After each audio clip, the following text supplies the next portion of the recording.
Hello friends, कैसे हैं आप सभी का स्वागत है एक बार फिर से आपके अपने channel pol science Guru with Rakesh Thakur में। फ्रेंड्स, हमने पिछले वीडियोस के अंदर पहले चैप्टर के कई टॉपिक्स को कवर किया। आज हम अपने दूसरे चैप्टर को स्टार्ट करने जा रहे हैं, एंड ऑफ बायोपोलैरिटी, यानी दो ध्रुवीयता का अंत। आप सभी ने पढ़ा कि पहले चैप्टर के अंदर मैंने आप लोगों को बताया कि वर्ल्ड जो है दो सुपर पावर ग्रुप में बट गया, अमेरिकन ग्रुप और सोशलिस्ट। आज हम ये पढ़ेंगे कि एंड ऑफ बायोपोलैरिटी क्या है। सबसे पहले तो मैं आपको यही बताता हूं कि what do you mean by end of bipolarity. यहां पर ये क्वेश्चन भी है हमारा, what do you mean by the destruction of second world, ये इसी से रिलेटेड। एंड ऑफ बायोपोलैरिटी का मतलब ये है, पहले बायोपोलैरिटी को समझते हैं कि बायोपोलैरिटी क्या होता है। बायोपोलैरिटी का मतलब होता है when there are two super power exist in the world, that type of situation is known as bipolar world. तो फ्रेंड्स, जब दुनिया में दो महाशक्तियां एक साथ उपलब्ध हों तो ऐसी कंडीशन को हम बायोपोलर वर्ल्ड कहते हैं। और ऐसी कंडीशन सेकेंड वर्ल्ड वॉर के बाद वर्ल्ड में आई थी, जब कोल्ड वॉर स्टार्ट हुआ था। फ्रेंड्स, आप लोगों को पता होगा, लास्ट वीडियो में मैंने आप लोगों को इसके बारे में भी बताया था। तो कुछ ऐसा हुआ इन 1991, USSR was disintegrated into 15 parts. USSR was disintegrated into 15 parts. और यूएसएसआर के डिसइंटीग्रेशन के साथ ही दुनिया से एक ग्रुप जो है खत्म हो गया। तो यूएसएसआर के डिसइंटीग्रेशन को हम एंड ऑफ बायोपोलर वर्ल्ड कहते हैं फ्रेंड्स। क्यों? क्योंकि यूएसएसआर के डिसइंटीग्रेशन के बाद वर्ल्ड यूनिपोलर वर्ल्ड में बदल गया। दैट मीन्स एक ध्रुवीयता का युग। आज सबसे पहला क्वेश्चन है हमारा, what do you mean by first world, second world and third world. पहले इसे समझना जरूरी है friends. First world, first of all, first world means the first ideology came to the world was of capitalist system and it was brought by America. So friends, America and the countries who had joined American group, that means capitalist group. तो friends, मैंने आपको बताया कि सबसे पहली विचारधारा जो world के अंदर आई थी वो आई थी पूंजीवादी, कैपिटलिस्ट सिस्टम, जिसको लाने का क्रेडिट जो है अमेरिका को जाता है। इसीलिए अमेरिका और जितने भी देश अमेरिका के ग्रुप में शामिल हुए उन सभी को फ्रेंड्स हम फर्स्ट वर्ल्ड कहते हैं। सेकेंड वर्ल्ड, दूसरी दुनिया क्या थी?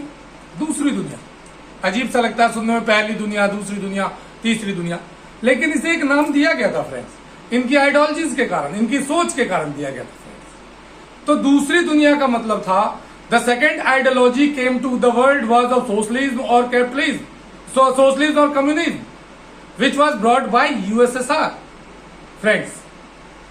तो दूसरी जो विचारधारा वर्ल्ड के अंदर आई थी वो साम्यवाद की थी, समाजवाद की थी, जिसको लाने का क्रेडिट यूएसएसआर को जाता है। इसलिए the countries who had joined USSR group are known as second। अब तीसरा पॉइंट है थर्ड वर्ल्ड। तीसरी दुनिया क्या थी? लास्ट वीडियो में मैंने आपको नॉन अलाइन मूवमेंट में इसके बारे में कुछ बताया था, हिंट दिया था फ्रेंड, अगर आप लोगों को याद हो। तो the countries who had neither joined the capitalist group nor joined the socialist group are known as third world. On the other hand we can say that the countries who got independency just after the second world war are known as third world। Jin group देशों ने ना America का group join किया ना USSR का group join किया, जो दोनों से दूर रहे, या दूसरे शब्दों में अगर हम कहें तो जिन देशों को दूसरे महायुद्ध के बाद, दूसरे वर्ल्ड वॉर के बाद आजादी मिली फ्रेंड्स, उन सभी देशों को हम तीसरी दुनिया के देश कहते हैं। आई थिंक सभी को क्लियर हो गया होगा कि first world, second world, third world क्या है। और फ्रेंड्स, एक अपील जो रोज मैं करता हूं आप लोगों से, अगर आप लोगों ने अभी तक मेरा चैनल सब्सक्राइब नहीं किया है तो प्लीज बेल आइकन को दबाकर मेरे चैनल को सब्सक्राइब करें, लाइक करें और ज्यादा से ज्यादा शेयर करें। खैर फ्रेंड्स, चलिए अगले टॉपिक की तरफ बढ़ते हैं। अपने दूसरा टॉपिक है हमारा, what do you mean by what was the historical importance of making and destruction of the wall of Berlin. Berlin की दीवार का बनना और गिरना किस प्रकार एक ऐतिहासिक घटना थी। Most important question from the examination point of view. This question has been asked many a times in 2 marks in board exam। 2 number में कई बार ये क्वेश्चन आ चुका है फ्रेंड्स। तो आप सभी जानते हैं कि after second world war Germany was divided into two parts, eastern Germany and western Germany. Germany को दो भागों में बांट दिया गया था दूसरे वर्ल्ड वॉर के बाद, और एक दीवार बना दी गई थी बर्लिन को बांटने के लिए बीचों बीच, जिसे वॉल ऑफ बर्लिन कहा जाता है। और ये वॉल फ्रेंड्स 1961 में बनी थी, जिस समय कोल्ड वॉर अपने पीक पर था, हाईएस्ट पीक पर था, यानी जिस समय कोल्ड वॉर चरम सीमा पर था उस समय ये दीवार बनी थी। और 1989 में वहां के जो लोकल निवासी थे, जो सिटीजन्स थे, उन्होंने इस दीवार को तोड़ दिया और जर्मनी का इंटीग्रेशन कर दिया, एकीकरण कर दिया। और इसी घटना के ठीक 2 साल बाद 1991 में फ्रेंड्स दूसरी दुनिया यानी यूएसएसआर का डिसइंटीग्रेशन हो गया। इसीलिए इसके बनने को यानी 61 के टाइम को शीत युद्ध की शुरुआत, कोल्ड वॉर की स्टार्टिंग, और गिरने को यानी 1989 को कोल्ड वॉर का एंड, यानी क्योंकि 1991 में यूएसएसआर का डिसइंटीग्रेशन भी हो गया, तो इसलिए इसके बनने को शीत युद्ध की शुरुआत और टूटने को शीत युद्ध के अंत के रूप में जाना जाता है। The wall of Berlin was built in 1961 when the Cold War was on its high peak, and in 1989 its citizens had destructed it. And after 2 years of this incident, USSR was also disintegrated into 15 parts. So its making is known as the beginning of the Cold War, and its destruction is known as the end of Cold War. यानी इसके बनने को शीत युद्ध की शुरुआत और गिरने को शीत युद्ध का अंत कहा जाता है। तो मैं समझता हूं ये क्वेश्चन भी आप लोगों को अच्छे से समझ में आ गया होगा। मैंने बार बार कहा है आप लोगों से कि अगर कभी कोई क्वेश्चन आपको समझ नहीं आता है तो आप कमेंट सेक्शन में जरूर लिखें। मैं इसको कई और एग्जांपल्स के साथ भी आपको समझा सकता हूं फ्रेंड्स, ताकि इजीली आपके माइंड में बैठ सके और रटने की जरूरत ना पड़े फ्रेंड्स। रटने की जरूरत नहीं है इसे। Political science is the most easiest subject. ये बहुत ही आसान है, बड़े आसानी से इसको समझा जा सकता है। जो हमारे आसपास चल रहा है सब कुछ यही है, इसके अंदर इन्हीं चीजों को मेंशन किया गया फ्रेंड्स।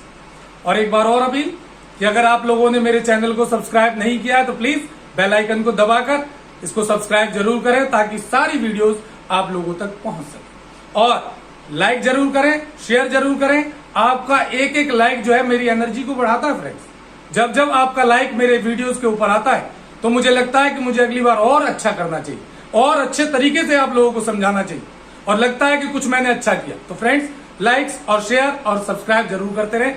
अगला टॉपिक है हमारा, what do you mean by shock therapy, what are its consequences. Shock therapy wordly means making someone injured first then fetch him to the doctor. पहले किसी का सर फोड़ देना, फिर उसको खुद ही डॉक्टर के पास ले जाना। सिंपल आम भाषा में अगर हम फ्रेंड्स कहें तो हम ये कहेंगे कि आघात पहुंचाकर मरहम पट्टी कराना। Making someone injured first then fetch him to the doctor, this is called shock therapy. On the other hand, we can say that moving from socialism to capitalism is also known as shock therapy. साम्यवाद से पूंजीवाद की ओर जाना ये भी shock therapy. और इस word का use जो है अमेरिकन पॉलिसी के लिए किया गया है, because America had played an important role in the destruction of USSR and he had also played an important role friends in establishing the capitalist government in Russia. पहले USSR ने उसको तोड़ने में बड़ा रोल प्ले किया और बाद में वहां पर कैपिटलिस्ट गवर्नमेंट स्टैब्लिश करने में भी एक अच्छा रोल प्ले किया। तो ये वैसे ये तो नॉलेज की बात थी फ्रेंड्स, लेकिन आप ये कहेंगे कि shock therapy wordly means making someone injured first then fetching to the doctor himself, this is called the shock therapy. और moving from socialism to capitalism is known as shock therapy. That means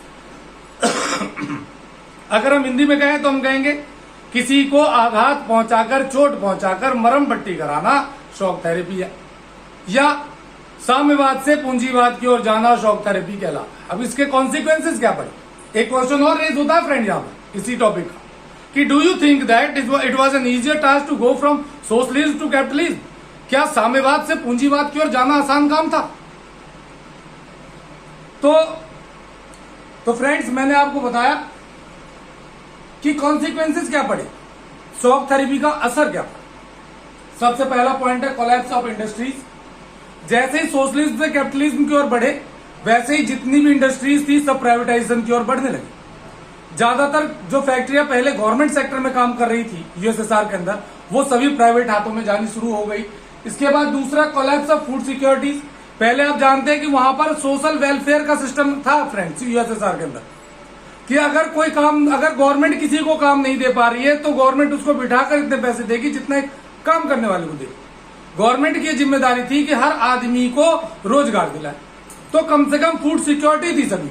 लेकिन जैसे ही वहां पर socialism से capitalism की ओर गए, वैसे ही वहां पर फूड सिक्योरिटी जो है कोलैप्स हो गया, गिर गया, यानी लोगों के लिए भुखमरी, स्टारवेशन की स्थिति हो गई फ्रेंड्स।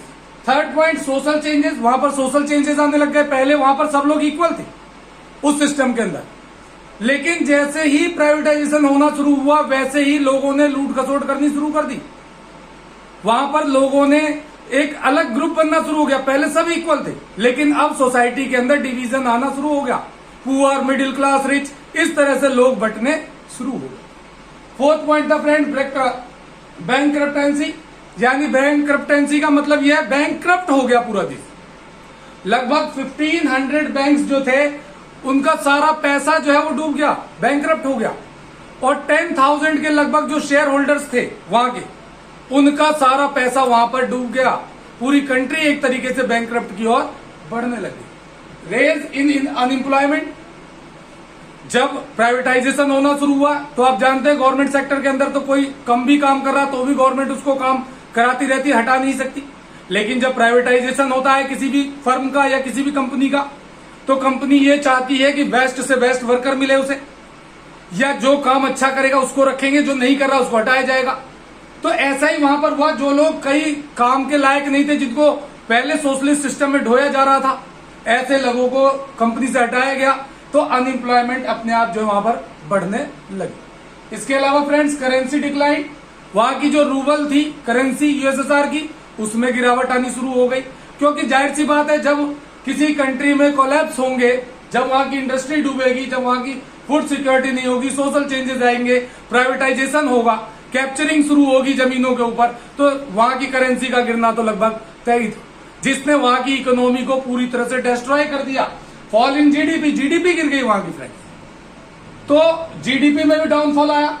और माफिया मर्ज का मतलब यह था कि भू माफिया, यानी जो लैंड कैप्चरिंग के लोग थे, लोगों ने ज्यादा से ज्यादा जमीनों पर कब्जा करना शुरू कर दिया। इसे जो फैक्ट्रियों पर कब्जा होना शुरू हुआ, इसीलिए इसको वर्ल्ड्स बिगेस्ट गैराज सेल भी कहा जाता है फ्रेंड्स, कि वहां की बड़ी बड़ी फैक्ट्रियां कौड़ियों के दाम बेची गई।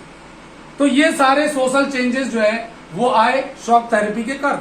शॉक थेरेपी ने यूएसएसआर की जो कंडीशन थी यूएसएसआर से रसिया बनने की, वो बताई कि शॉक थेरेपी के क्या क्या असर पड़े।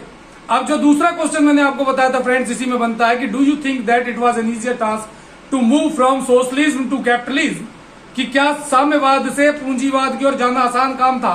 तो no, it was not an easier task friend to go from socialism to capitalism.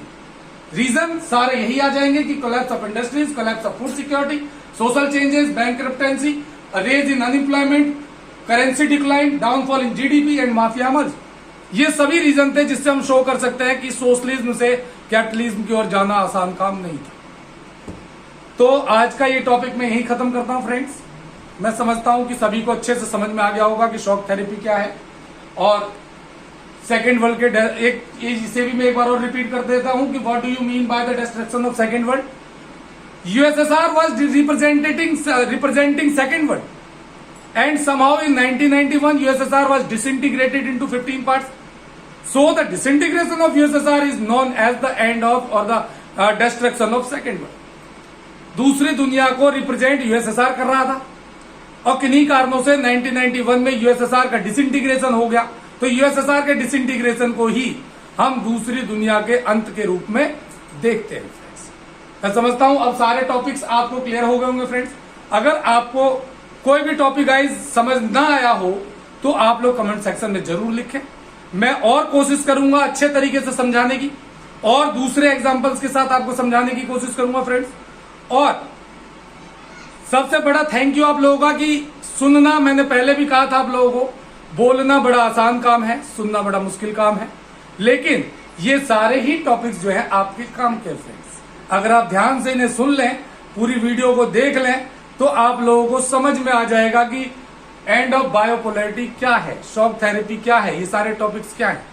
तो आज के लिए इतना ही। चलने से पहले एक बार और फ्रेंड्स, अगर आप लोगों ने चैनल को सब्सक्राइब नहीं किया है तो प्लीज एंड प्लीज सब्सक्राइब जरूर करें, बेल आइकन को दबाकर शेयर करें, लाइक करें, ताकि सारी वीडियोस आप तक पहुंचती रहे।